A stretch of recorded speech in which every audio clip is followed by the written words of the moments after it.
Joe. Again, John Paris, thank you for joining us again. You were here earlier, a few months ago for our primary endorsements, and now you're back again for our general election endorsement interviews.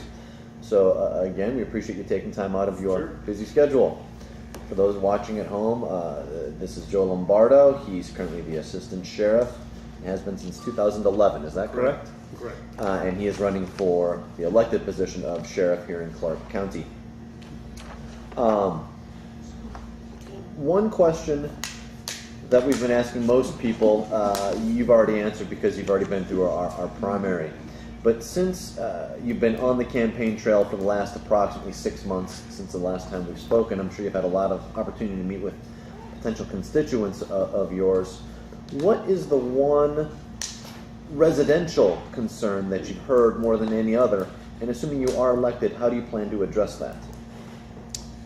Well, the most common question presented to me on the campaign trail is probably the ability for us to, how are we going to go about receiving more cops? What's the difference in our staffing now? What do we anticipate in the future? And how are we going to bring more cops onto the playing field, for lack of a better term? And the question that goes along with that is the more cops tax, and whether I'm going to pursue the more cops tax. And my answer to that is, first, we do need more cops. Obviously, more cops make a difference. If you look at the crime rate for the last 3 years, we're up about 11% for violent crime. From last year to current year to date, we're up about 1%. So 11% total over 3 years, and it's continually to creep up. And the population base is getting larger. So that ratio of cops per thousand, which is the ideal number, 2 per thousand, is right around 174 now. It was 176 the last time I was here. Now it's about 174. And then I don't see it change in that direction until we get some additional police officers. The answer to the question is, well, how do we get more police officers, and how do we address crime and answer the question of the residents, that omnipresence feeling more cops in the neighborhood, is we go to the city and the county first without the more cops tax, and we get them to make public safety a higher priority. We're currently in about a $35 million structural deficit. For the first step is to get them to provide the proper funding to balance our budget. Without that, we figure $120,000 per police officer, so you're looking around 325 cops will be laid off if they don't fill that void in the front end. Then once we're able to do that, and we determine we need another revenue stream to increase the number of officers per thousand, outside of them supporting it, we would have to go to more cops tax, because there's no other revenue stream outside of that that's coming forward, or nobody's presented it. We continue to pursue other avenues like the enterprise fund on the Strip area to have the Las Vegas Convention Visitors Authority fund the police officers in that particular area, and that would benefit us in that vein, because we have to draw police officers from the Strip, from the neighborhood areas to support that during the summer months, during the weekend. So imagine all those cops that go out there to support the Strip, pushing them back into the neighborhoods to have an effect where you live and your quality of life. So that's the first 2 steps associated with that. By and large, when you've been discussing with, individuals, again, more from a residential standpoint, how receptive are they to the thought that there's going to be a more cops tax? Have they seemed to be accepting of that notion, or do you even broach that subject with them when they say, we need more of a presence? I really don't need to broach the subject because they bring it up. And in my consensus, and it's not because I'm not pandering, and it isn't because I'm running for sheriff, my consensus, they support it. They said it was voter approved back in 2005, and they support it. Granted, you have some naysayers that say, well, it was approved in 2005, and now it's 2014. Should we bring it before the voting public again? And that's for the voters to decide whether they want to do that or not. I would say the majority of them support it because they want more cops, and they understand the difference by having more there. You can easily say, well, you need to become more effective and efficient. You need to look internally. You need to adjust your resources, go through the budget. Well, we do that on a weekly basis. Part of our weekly staff meeting with the staff members is a review of the budget, and we go through a weekly approval of transfer of positions. Mr. Cahill, who just left here, was complaining because we downgraded some of our financial property crimes detectives because we had to push them back out into patrol. So that's a daily job for us. It's not something that I'll promise you when I get elected because we're doing it now, and I promise to continue it. So. And regarding the 11% increase in violent crime over the last 3 years, is that widely divergent from other metropolitan areas similarly sized or demographically similar to Las Vegas? Because I know I'm from Chicago, and their murder rates have skyrocketed. Detroit has had a lot of problems as well. So I don't know if that's just a countrywide uptick or if that's something more localized here. It's not at that rate. It's to answer your question, it's going up across the nation, but not at that level. The average is right around 6% currently. So to what do you attribute the almost double here in Las Vegas? Well, you got to look at our economy. I believe we were hit harder than almost anywhere else in the nation, and subsequently lack of jobs produces an increase in crime. People become desperate over a period of time. I think in the beginning, if you look at the theory associated with the economy, people huddling or moving back in with their loved ones, people moving back home, downsizing, all that. I think that's short-lived if the economy is affected for a short period of time, but the extended effect of our economy here, in the 5, 6, 7, 8 year range, people start to become desperate over time. So. Please, cut me off. Sheriff Lombardo, in the first 90 days, should you be elected, what kind of changes would you see? Well, I had discussed it in the first question, is the approach to city and the county to address the budget and how we're funded. Because in January, we'll be about a quarter of the way into the new fiscal year budgeting process, which kicks off normally in October. The police department is a couple months behind or in front of the county because that's the way it just works out. Our fiscal year is July, so first 90 days, we'll have to get that addressed. And then secondly is reorganization of the police department. I've talked about it numerous times on the campaign trail, and how we investigate crimes has become a little archaic, for lack of a better term. Plus our diminished resources, we have to adjust how we do business. We've decentralized property crimes and put them in the area commands, and we need to do that now with crimes against persons. We have not done that because we believed before that our detectives needed to be more specialized in the crimes against persons, and it has been proven that's not effective because it's responsibility for the entire county for a detective versus a small geographic area is overwhelming, and they become more of a process server versus an investigator. How would you increase the morale in your department? Well, I think morale is affected by recognition and challenge, and that's the only two long-term motivators. And under Sheriff Gillespie's administration, I believe, I've said it publicly and I've said it to his face, he's a very good friend of mine. I respect the hell out of him as a sheriff, but I believe he's somewhat of a micromanager, and he doesn't rely on his middle managers as much. And I believe under my tenure, the middle management and the empowerment of the middle management folks will increase and foster that morale in the long term. You got to get away from an individual feeling like Big Brother's watching them at all times. Well, you guys are the cops. You are Big Brother. Not to ourselves. Who watches the watchers? Yeah, exactly. What is your relationship with the county commissioners? Or are you comfortable with them? Because you've been dealing with them all the time. That is a very good question, and it's probably another very common question on the campaign trail because everybody's seen what happened to Sheriff Gillespie during the More Cops initiative. Right. I believe personally my relationship is very good with the county commission. Matter of fact, Mr. Sisolak just came to one of my last fundraisers to support me in my endeavor for sheriff. Larry Brown and I have had a long-term relationship. Susan Brager and I are friends. I'm not as friendly with Mr. Weekly, just by the nature of the virtue of our separation of work, and his position of authority didn't really fall under my position of authority with the police department. But all the remaining county commissioners, I believe my relationship is very good with them. And it's a relationship, it's a symbiotic relationship, whereas it's based on communications, not the power of the sheriff. So, That's good. thank you. Good to hear that, because you'll be working with that. Yes. The city council too, though. Oh, okay. You okay with them? Yes. They're Yes. okay with you? Very good. As far as you know? As far as I know, never heard anything negative. So, Well, Stavros retired from Metro, didn't he? yes, he did. So, He also was at my fundraiser dinner. okay. Did you and he ever work closely together in your various? I know you've basically had almost every position from patrol officer all the way up to assistant sheriff throughout Correct. Metro in your Correct. 25-ish years.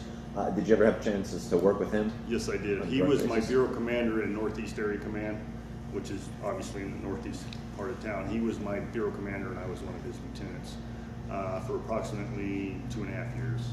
Okay. And that's the only opportunity we had to work together in the police department. As you imagine, a big corporation, you may never meet anybody, not anybody, but somebody at some point, and you may never work with some supervisor. And that happens more often than not.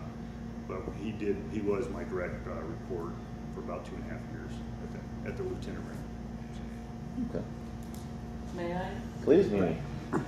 If you were to be elected, I believe 2016, the hotel and casino are gonna bring mega 20,000 plus seater, the auditorium coming in behind the Monte Carlo.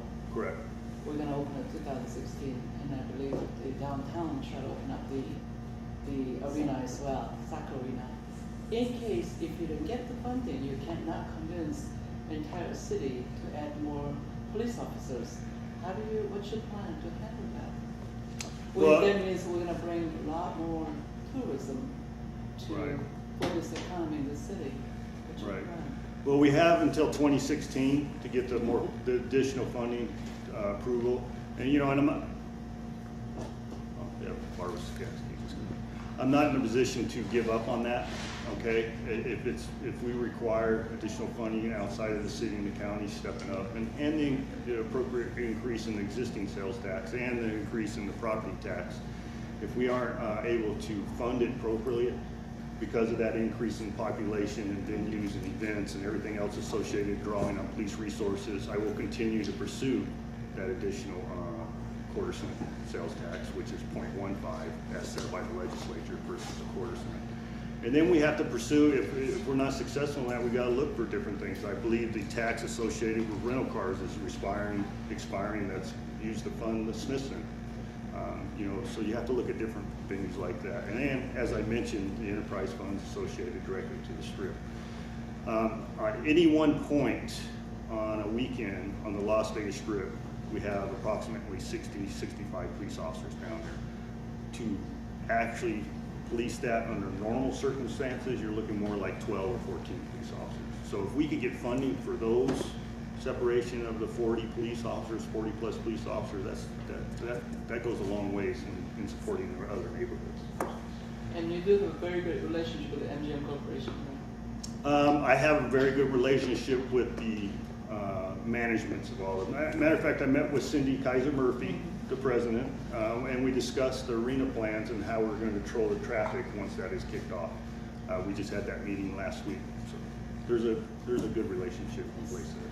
Thank you. How come you don't use some more of the volunteers to help out, like on the strip and stuff? We do have a. I volunteer, so that's what I'm saying. I see you in your fancy little shirt. We do, and what we do is it's just a matter of ability to manage that. We have 600 plus volunteers, and everything. Just because you have 600 plus volunteers doesn't mean they just manage themselves. So you have individuals to support all that, and you have infrastructure to support all that. So we have to do that accordingly. What I am looking for is, if you're familiar with, are you familiar with patrol service representatives? They're considered civilians, not police officers, but they're responsible for the report taking. In other words, if you're a burglary, your house was burglarized and there's no evidence present, those are the individuals that respond to take a report, or your car is stolen, things like that, where it doesn't require an actual enforcement officer. We haven't had academy for those individuals in approximately 2 years. I want to bring those back, because you could hire 3 of those individuals versus 1 police officer. So it's a matter of process. Because now we just got a thing to help out at the USO at the Air Force. Right. Right. without the uniforms. What's that? I'm sorry? I said they've just requested volunteers to help out at the USO lounge in both the terminals. Uh-huh. And they said that job has not to be done without uniforms, just civilian. Oh, okay. I wasn't aware of that. Thank Yeah, you. we just got that 2 days ago. Well, I know the U.S. Lounge was being there. We're one of the few cities that have that. So. Yeah, we have 2 of them. I do have one question, and that bothers me very much. I saw a documentary film on Netflix. It's about the dark side of Las Vegas. And after seeing the film, it really, really bothers me, the dark side of it, about the drug selling or what have you. Now, you have been a police officer for 25 years. How do you see that? Are we okay, somewhat? Should we worry, not worry? You know, it's a certain part of town and it doesn't affect anywhere else. I mean, there's always a cancer cell in every area. So how should I, personally wise, take up on that? You have to help me with the show. Are you referring to drug sales, prostitution? Yeah, drug sales, or the crime dark gang side of members? the, yeah. Oh, okay. Or underground sewage where there's, Right. homeless. So, You know, I don't believe personally, because the nature of my position on the police department, I have interactions with just about every major city chief's police department across the nation. And I don't believe Vegas is any unique in any other particular areas involving the dark side of crime. Where we are unique is the proliferation of prostitution. We are at a lot higher scale than most of your jurisdictions. You get some of your jurisdictions like Miami and LA like that, they're comparable because of the size of their city as compared to us. But per capita, our prostitution problem is at a higher level. You know, and you could also argue on the other side of the fence, if you're Mayor Goodman, you legalize prostitution and get revenue from it. I'm not in a position to support that at all. Okay? 'Cause I think it's a... And in fairness, that was the former Mayor Oscar Goodman. I don't think the current mayor has brought that up. Just to clarify, I don't want you to sully your reputation with the city council right out the gate. So I'm not a proponent of that, and just like you can consider it as a gateway crime to all the other crimes associated. And what has really increased exponentially in the last probably 4 to 5 years is robbery associated with prostitution, where you have individual prostitutes that are commit robbery versus even committing the sex act, as Jason's associated with that. So that requires a larger response to that type of crime. So to answer your question, I don't believe we're at any higher level than any other, especially a tourist destination. So, but you mentioned, that dark side. We are responsible for 40+ million visitors that most jurisdictions aren't responsible for. And I think last year we did 2,200 special events. We're predicting about 2,400 special events this year. We do that outside of our normal function, and I think we do a fantastic job with minimum issues associated with that. Unless Mayweather is fighting, then there's usually some issues. Good. Thank you. So, The no response to non-threatening, traffic accident. Does that help you, or does that take the load off the police officers? yeah, it does. But it's a flawed policy. I think it's a poor customer service, but it was a necessity because of our diminished resources. It helps us exponentially in enforcement. It frees up some time for those particular police officers to do more enforcement versus response. It has increased the number of citations issued by about 8% since we pulled the trigger on that. I'm sorry, 8 or 80? 8%. 8. Okay. Okay. And then as far as the fatal accidents, since we pulled the trigger on that, it's helped us. They've decreased right around 27%. So the program's working, okay? But we still have, we average just over 200 accidents a day, okay? So that's a lot of customer service that's lacking out there. About 50% of those 200 are accidents with injury, so we respond anyway. My opponent has pandered to the public and saying day one that he would return officers responding to all those, and my response to that is, where do you find the resources to do that? My answer to that is once we have a positive increase on police officers more than treading water currently, we will go back to that program. We will go back to it. What, enlighten me, what's the, say, police officer hours per police? How many do we need to have extra per day, per se? To support that program? To support, yeah, I mean, to go back to normal. Since the peak of traffic, we're down right around 21 police officers in that unit. For us to be successful and to be appropriate amount of time for you to be involved in an accident, for us to respond, and for you to be about on your way, we would need at least 18 more officers put back in that unit. I just put 2 there last week. So public have to support that, I mean, Yeah. you can't whine and complain it, but yet not funded it. That. Right, exactly. So ideally, in a perfect world, 25 plus back in the unit to support it.